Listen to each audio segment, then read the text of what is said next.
Assalomu alaykum do'stlar. Bugun yozda maza qilib ichadigan limonad tayyorlaymiz.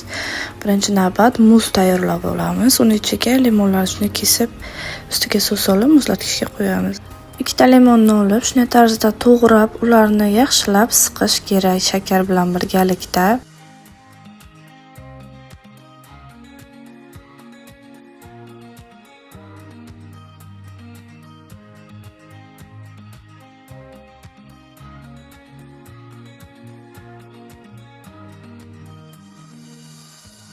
Po'stlog'i ajralib qolgandan keyin ustiga suv solamiz 3 litr va uni yaxshilab aralashtirib, elak orqali limonlarning po'stlog'ini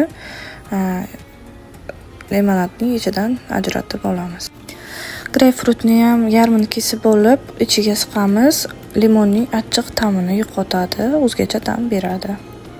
Tayyor bo'lgan yaxlarimizni, limonadimizni ichiga solib, bezatib, shunday dasturxonga uzatsangiz, hamma hayratda qoladi degan umiddaman.